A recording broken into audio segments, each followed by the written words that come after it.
Hola amigos de Noche de Muertos, soy Pablo Barbosa, es un gusto saludarles y en esta ocasión me acompaña un personaje al que yo admiro mucho, además es mi amigo y tengo muchos años de conocerlo. La verdad es que admiro mucho a esta persona que les voy a presentar, es Edgar Omar Vilé, mejor conocido como Razabadú. Edgar, Razabadú, platícanos un poquito acerca de ti el día de hoy, por favor. Querido Juan Pablo, pues muchas gracias, muchas felicidades por este proyecto. Además, me emociona mucho que con toda tu experiencia, con todos tus ánimos, estés iniciando un proyecto, además que es necesario para Michoacán y para México. Ya, supongo que quienes estén viendo este video se habrán empapado un poquito más sobre sobre el almanaque, revista o el proyecto que vaya a ser Día de Muertos. Seguramente vamos a tener muchísimas sorpresas. Juan Pablo, pues, ¿qué te puedo decir? Yo soy michoacano, me he dedicado a escribir sobre todo fantasía, yo le llamo fantasía para adultos. El problema son las dos palabras que implican lo que estoy haciendo. Fantasía de principio se asocia como literatura de segunda, lo que me parece terrible, y para adultos se asocia como si fuera porno, y ninguno de estas lo es. En primero, el acto creativo en sí es fantástico. Ya cuando uno decide escribir cualquier otro subgénero, como es el realismo, bueno, decides quitarle al acto creativo las posibilidades que están fuera de lo que consideramos lo real, es decir, lo posible. Cuando escribimos sobre lo real, cuando estamos haciendo un acto creativo, sea artístico, sea artesanal, sea onírico, sea de cualquier naturaleza, tenemos todas las posibilidades, todas. Y la fantasía justamente es eso, tener todo el acto creativo disponible para poder hacer lo que estás realizando. En este caso, sobre todo cuento, novela, un poquito de poesía, que es justamente lo que más bien voy a hablar, pero yo me he dedicado sobre todo eso, a escribir fantasía y considero que es para adultos porque los temas no es que no puedan ser leídos necesariamente por niños, a veces sí hay algún tema de los que podamos llamar censurados, pero sobre todo tienen que ver con el bagaje de conocimiento que tiene un adulto y creo que lo que yo hago puede ser más disfrutado por un adulto por su bagaje, por sus intereses, por sus angustias, por todo lo que tiene que ver con ser un adulto, más que por un niño. Entonces yo me considero un escritor de fantasía para adultos. Y Sin que sea bueno, porno, mi querido Edgar. Fíjate que justo en este proyecto de Noche de Muertos estamos abriendo el día de hoy una sección para que colaboradores puedan proporcionarnos, puedan compartirnos, para que podamos difundir leyendas, calaveritas, celebraciones, curiosidades, cuentos. No todo tiene que ser con base en la realidad, también esta parte de la ficción que bien mencionas, podemos estar teniendo y leyendo y compartiendo, es bastante interesante. Yo me acuerdo muchísimo del primer cuento, de la primera ficción para adultos que leí de ti, cuento de Razabadú. Búsquenlo, es maravilloso el cuento de Razabadú cuando lo encuentran en internet. Y el día de hoy, fíjate que me da mucho gusto que nos ayudes en este proyecto, que colabores con nosotros, porque de alguna manera, puedo decir casi mágica, acabas de presentar un nuevo proyecto tuyo en cuanto a literatura, Edgar Omar, una noche antes de entumbecer. por supuesto, Juan Pablo, también comentar que, bueno, que en realidad el Día de Muertos es no sé si es necesariamente fantasía, pero sí es una muestra del poder de la psique y de la necesidad del humano y necesidad en el mejor sentido de crear nuestro mundo, nuestro universo. Justamente la imaginación, la inteligencia humana es lo que ha ido generando toda esta gran imaginación colectiva, en el mejor sentido de la imaginación, que es el mundo humano. O sea, los humanos tenemos la necesidad para poder existir como animales, para no desaparecer, necesitamos estar creando el agua donde nadamos. Y parte de esta agua donde nadamos para no ahogarnos son todos los ritos, son todas las leyendas. Y bueno, Día de Muertos justamente es una constatación clarísima que de la necesidad que los humanos tenemos para crear nuestro mundo. Y en esto está implicada la inteligencia y la imaginación, amén de todo lo demás. O sea, esto no quiere decir que no pudiera existir un más allá, quizá lo exista. De hecho, yo desearía que existiera. Me parecería lo más deseable, me parecería que sería maravilloso que la vida no se acabara solamente en la materia y que no solamente fuéramos el lujo de la materia que tiene la posibilidad de percibirse y después desaparecer para darle espacio a otra materia, sino que tuviéramos un alma, qué mejor, ¿no? Que así fuera, sea esto o no sea, o que solamente sea una imaginación esto, o que realmente existan las almas, sea como sea, el Día de Muertos es un enorme ejemplo el poder y de la necesidad de la imaginación como parte consustancial de la existencia humana. Bueno, ahora sobre una noche antes de entumbecer. ¿Cuándo lo lanzaste? ¿Cómo fue el proceso de escribirlo? ¿Por qué se llama Una noche antes de entumbecer? Y que va, no sé si decirlo coincidentemente, pero maravillosamente coincidente con el tema del proyecto de Noche de Muertos acerca de esta parte, y es justo por eso que estoy muy emocionado de estar platicando el día de hoy contigo. Entonces, si me puedes ayudar a platicarnos un poquito de este proyecto que ya tenías. Y bueno, adelante, Edgar. Claro que sí. Mira, el grueso de lo que he hecho no es, digamos, no planeo hacer ahora un libro sobre esto, ahora un libro sobre aquello, sino más bien voy descubriendo cuáles son mis necesidades. Esto puede ser bueno y puede ser malo, en tanto y generando una obra. Lo mejor de no estar planeando de esta manera tan profesional, que me parece muy bien quienes lo hacen de una manera profesional, lo mejor es que eso es que es algo honesto. Yo creo que una noche antes de entumbecer es una necesidad que yo tenía justamente de preguntarme sobre la vida en general, y esto incluye la muerte, por supuesto, y vi que no me lo podía responder por medio de minificciones, ni de cuento, ni de novela, ni de ensayo. Digamos que de una manera muy talenta, podría decir, fui formulando ciertos atisbos de poemas, y en algún momento me doy cuenta que esto estaba apuntando justamente hacia sobre lo que yo considero que es la vida. Entonces ya cuando tuve, digamos, este legajo de poemas y ya quise ver qué se podía hacer con ello, también surge además la invitación de Andrés Cisneros, que es el editor de esta pequeña editorial, pero la verdad que hacen cosas muy interesantes. Andrés Cisneros además tiene décadas en el oficio. Antes tuvo una editorial con otra persona que también aprecio mucho, que se llama Adriana Tafoya, que se llamó Verso de Estier. Yo de ahí conozco a Andrés Cisneros, me invita justamente a publicar algo con él, y ese algo es creo que él pensaba que le iba a pasar algo de narrativa, pero justamente el expertise de Andrés es la poesía. Y dije, ¿sabes qué? Me gustaría mucho compartirte este libro, ¿tú qué opinas? Y pues él le dijo que le gustaba mucho y que fuéramos por él. Ya una vez que con Andrés vimos esto, yo estamos hablando de finales del 2022 probablemente, empecé a trabajar sobre estos legajos. El libro es muy chiquito, el libro llegó a medir sin duda el doble de las cuartillas, o sea, al menos los poemas que hice ahorita eran quizá el doble en número y el doble en tamaño. Es decir, aquí lo que hay es quizá la cuarta parte de lo que había escrito, de lo que yo pensaba que podía ser ese libro, pero escribir sobre todo también es recortar. Y sobre ese recortar más bien fue sobre lo que fui yendo. El libro también empezó a tomar más sentido. Me pareció que una forma de poder conducir estos poemas era dividirlos en 3 secciones, que es justamente me pareció que era pertinente hacerlo sobre las moiras, ¿sabes? Hay la moira de la muerte, la moira de la vida media y la moira del nacimiento, y me gustó mucho que así fuera. De hecho, las moiras vienen muy, muy al tema, ¿no? Con Día de Muertos, además. Y esta fue la forma en que fui descubriendo que si el libro yo quería representar sobre la vida misma, las moiras me lo permitieron además construir de esta manera. Y el libro, y uno puede ver, o sea, de hecho, el libro empieza en la muerte, empieza con Atropos, que es la moira de la muerte, que es la que hilvana en los momentos finales de la vida. Y son los poemas quizá más oscuros a su manera. A veces puedo decir que un poquito desesperanzadores, pero pues, ¿qué te puedo decir? Es lo que me parecía interesante transmitir. Quizás son temas que no me había dado la chance de abordarlos en la narrativa. No sé por qué, pero no me había dado oportunidad y no me sentí cómodo haciéndolo. Tengo algunos cuentos que pueden abordar esos temas, pero no de esta manera. La segunda parte es Láquesis, que es la vida media, y la vida media sobre todo yo la asocio mucho con la vida en pareja, digamos a partir como de la adolescencia más para acá. Puedo decir que de Láquesis sí soy más yo,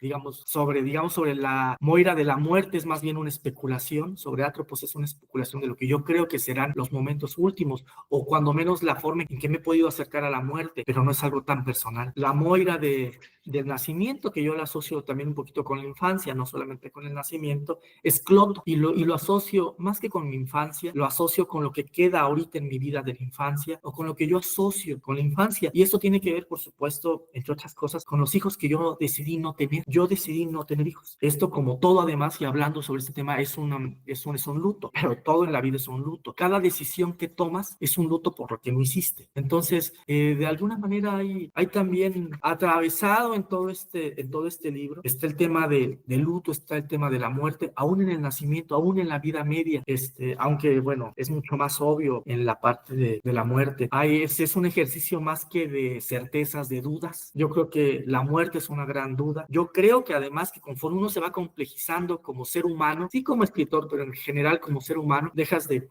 tener certezas y te vas más sobre, pues, a complejizar tus dudas. Y este libro es un ejercicio sobre dudas. La gran duda es cómo será, ¿no?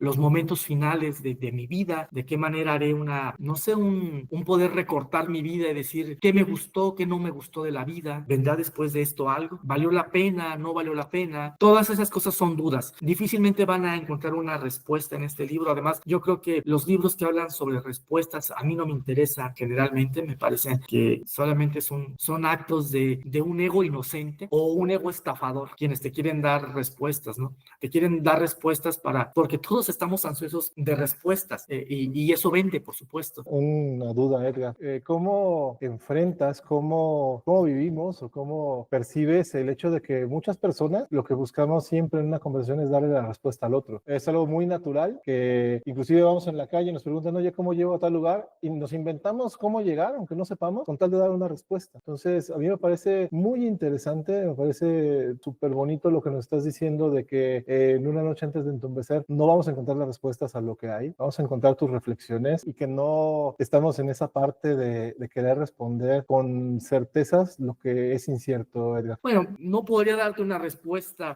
certera sobre lo que me estás preguntando, pero yo creo que, pues eso, necesitamos certezas. O sea, y necesitamos tener la certeza que somos capaces de generar certezas. Mira, hay cosas con las que podemos hablar con mucho más claridad. ¿Qué es 1 más 1? Bueno, podemos casi afirmar al 100% que es 2. Ok, ese tipo de cosas, sí, ¿no? O sea, sí podemos tener certezas, pero ya lo que tiene que ver ya con cosas que son más complejas, que tiene que ver con adivinar el futuro de alguna manera, ¿no? Es decir, ¿qué va a pasar mañana? ¿Qué va a pasar dentro de unas horas? ¿Qué es lo que estoy sintiendo? ¿Qué es lo que está sintiendo la otra persona? Y yo necesito traducir, ¿qué es lo que está sintiendo la otra persona sobre mí para poder saber qué le voy a responder? Cada vez se va haciendo más complicado. No me acuerdo cómo se llama bien esto, creo que es la teoría de los 3 cuerpos, o cómo se llama, que a partir de 3 cuerpos en movimiento ya es imposible, al menos humanamente imposible, tener la certeza de hacia dónde va una cosa. Es decir, si tienes el momento de algo, es decir, el espacio que está ocupando, la dirección que va, con la velocidad que va, de un objeto o de 2 objetos, puedes predecir hacia dónde van, pero la vida humana no son 2 objetos moviéndose. Con 3 objetos ya no lo podemos hacer, con 3 objetos. Y sin embargo, la vida humana es una suerte de estar haciendo malabares con 50 objetos a la vez. Es imposible predecir el futuro con certeza. Sí hay, por supuesto, históricamente uno puede decir, mira, más o menos eso va a pasar, más o menos esto va a pasar. Y ya, o sea, lo que tenemos son certezas, sobre todo matemáticas, y certezas históricas de lo que ha pasado y lo que más o menos puede pasar. Y sobre de eso se va haciendo la cosa más complicada, más interesante también. No quiere decir que no tengamos que estudiar lo que ya ha pasado y que podamos hacer ciertas predicciones medianas, pero creo que también resulta cuando menos muy aburrido literariamente, ya no digamos de otra manera, estar lleno de certezas y estar queriendo constantemente enseñar a los otros seres humanos, porque al menos como yo asocio la literatura y asocio lo que yo puedo aportar a las otras personas, la verdad es que yo puedo aportar más allá de las certezas que pueden encontrar en cualquier otra parte. O sea, si buscan certezas, las van a encontrar en otras partes. Y sobre todo si son matemáticas. Yo creo que lo poquito que puedo aportar a las demás personas son dudas. Y son mis propias dudas y son mis propias angustias. Y quizá de esa manera algo pudiera ayudarlo a configurar su propio manual, su propio instructivo. Juan Pablo, uno no viene con un instructivo. Y más bien la vida misma es ir generando tu instructivo de vida. Entonces, si a ver, yo nací con este cuerpo, con esta mente, ahora, ¿cómo le hago? ¿Qué hago con esto? Y nací con cierto tiempo de vida, qué sé yo, nací en estas circunstancias, pues vamos a generarnos un manual que me permita no angustiarme tanto. Este manual, cada quien irá configurándolo a su manera, y yo lo que le podré quizá compartir, en el mejor de los casos, será alguna duda que le parezca interesante, alguna imaginación que quizá pueda ayudarlo también a poder multiplicarlo con su propia imaginación o con su propia sensibilidad. Y ya, no aspiro a más, pero quizá esto poquito a lo que aspiro quizás hasta mucho. Es maravilloso lo que dices, Edgar, en ese sentido. ¿Te puedo compartir un poema? Por favor. Y tiene que ver justamente con dudas. No sé si es el más representativo de este libro, pero tiene que ver con dudas sobre todo, y si es de la parte de la muerte. Si el alma no fuera fondo, sino forma, si fuera un vaso que se llena de recuerdos y al morir se vacía para que otro cuerpo la disfrute. Si mi alma no soy yo, sino papel para un poema que consiste en ser olvidado, un simulacro al que el tiempo da cuerda. Si el alma es algo que me prestaron para tener conciencia, ¿qué seres infames la han habitado para dejarla tan maltrecha? Eso, por ejemplo, es una pregunta. Una pregunta muy profunda. Por ejemplo, partimos siempre de que nosotros en última instancia somos alma, y si ni siquiera fuéramos alma, o sea, y si el alma sí existiera, pero sin embargo el alma solamente fuera un préstamo, no puedo afirmar nada sobre eso. Es casi un juego lo que estoy diciendo con esto, pero sobre esos juegos creo que va la vida, y creo que lo harán otras personas con mayor talento que yo, pero también creo que sobre eso va la poesía y va el arte, sobre jugar a formularnos de otra manera la vida y la muerte, ¿no? Y el Día de Muertos a su manera creo que tiene mucho de eso. Edgar, no sé si es la primera, pero sí de las pocas veces que te he escuchado leer poesía. Estaba muy acostumbrado a las minificciones y alguna plática que tuvimos en algún momento. Me acuerdo mucho de una minificción que en algún momento mencionaste y estaba buscando cómo hacer todavía una minificción más corta. Por ejemplo, la de No respiramos, inflamos fantasmas. Que en sí mismo es una minificción en esa parte, y el escucharte hoy con este tema de poesía me deja muy, muy reflexivo. Y quisiera pedirte, antes de cerrar esta plática, podríamos seguirle aquí todo el día, nos compartes otro de los poemas que tienes en tu nuevo libro, por favor. Claro, mira, este va a ser sobre la infancia, sobre Claude, la Moira Claude. Cuando viajas en un tren, la tristeza es relativa. Un observador desde afuera vería a una niña llorando, pero desde aquí vemos los poblados y los árboles, el humo de los fogones y los perros que nos persiguen entre el martilleo de las ruedas, el polvo y las nubes que el viento muerde. Aquí, en esos asientos de tercera, en mis brazos, mi niña, la tristeza es relativa, se estira, se arrebuja, se vuelve arrullo de cuna que silban las vías del tren. Mejor que acabemos con algo más tierno. Pues muchísimas gracias, Juan Pablo. Hombre, Edgar, muchísimas gracias por estar acá con nosotros el día de hoy. Noche de Muertos es tu casa, todas las colaboraciones que podamos hacer juntos. Y bueno, ¿algún mensaje final que tengas para nosotros, mi querido amigo? Pues solamente desear muchísima fortuna a Noche de Muertos. Sé que la va a tener. Como te comentaba al principio, es un proyecto que es necesario, que desde muchos puntos de vista, desde el punto turístico, por supuesto, ¿no? Pero desde el punto de vista pedagógico, filosófico, literario, psicológico, yo creo que da para mucho. Y bueno, es un excelente Aleph. Recordemos este cuento de Borges, ¿no? Que justamente un objeto conectaba por medio de un objeto podías tener contacto con todo el universo, ¿no? Ver qué está pasando en todo el universo. En realidad todo es un Aleph, o sea, todo lo puedes conectar, pero el concepto de Noche de Muertos me parece un maravilloso Aleph para poder conectar con todo lo que tiene que ver con lo humano, con la vida, con los misterios, con los sueños, con lo tierno, con lo amoroso, con lo festivo. Es una de las cosas más interesantes que hay en México y que podemos además seguir compartiendo, ¿no? A México nos conocen por esta celebración y no es gratuito, y creo que se puede dar mucho más de lo que ya nos conocen. Digamos, es curioso, ¿no? Que nos conocen justamente por películas de Estados Unidos, pero también está en Indiana Jones, ¿no? Que creo que es la que también puso mucho en el ojo, una Indiana Jones de los 70s, algo así, puso mucho en el ojo Noche de Muertos. Y bueno, creo que ahí hay una deuda de que sea justamente Estados Unidos quien haya puesto más en el ojo una Noche de Muertos. Tiene cierto sesgo eso, y que en México podamos dar también nuestro punto de vista desde más adentro, de una manera bien construida, de una manera que abarque muchos temas, me parece, como he comentado, necesario. Entonces, Pablo, muchas gracias por la entrevista. Edgar, muchísimas gracias por estar con nosotros el día de hoy. Amigas, amigos de Noche de Muertos, en nuestro sitio web, en nuestras redes sociales, vamos a compartir algunas cosas que Edgar Omar nos envió para ustedes. Por supuesto, tus links para las redes sociales, para que lo sigan, para que busquen sus libros. Es buenísima la literatura de Edgar Omar, más allá de que somos amigos, es buenísimo lo que escribe. Y bueno, Edgar, mil gracias por todo. Muchas gracias a ti, Juan Pablo. Muchos saludos a todos.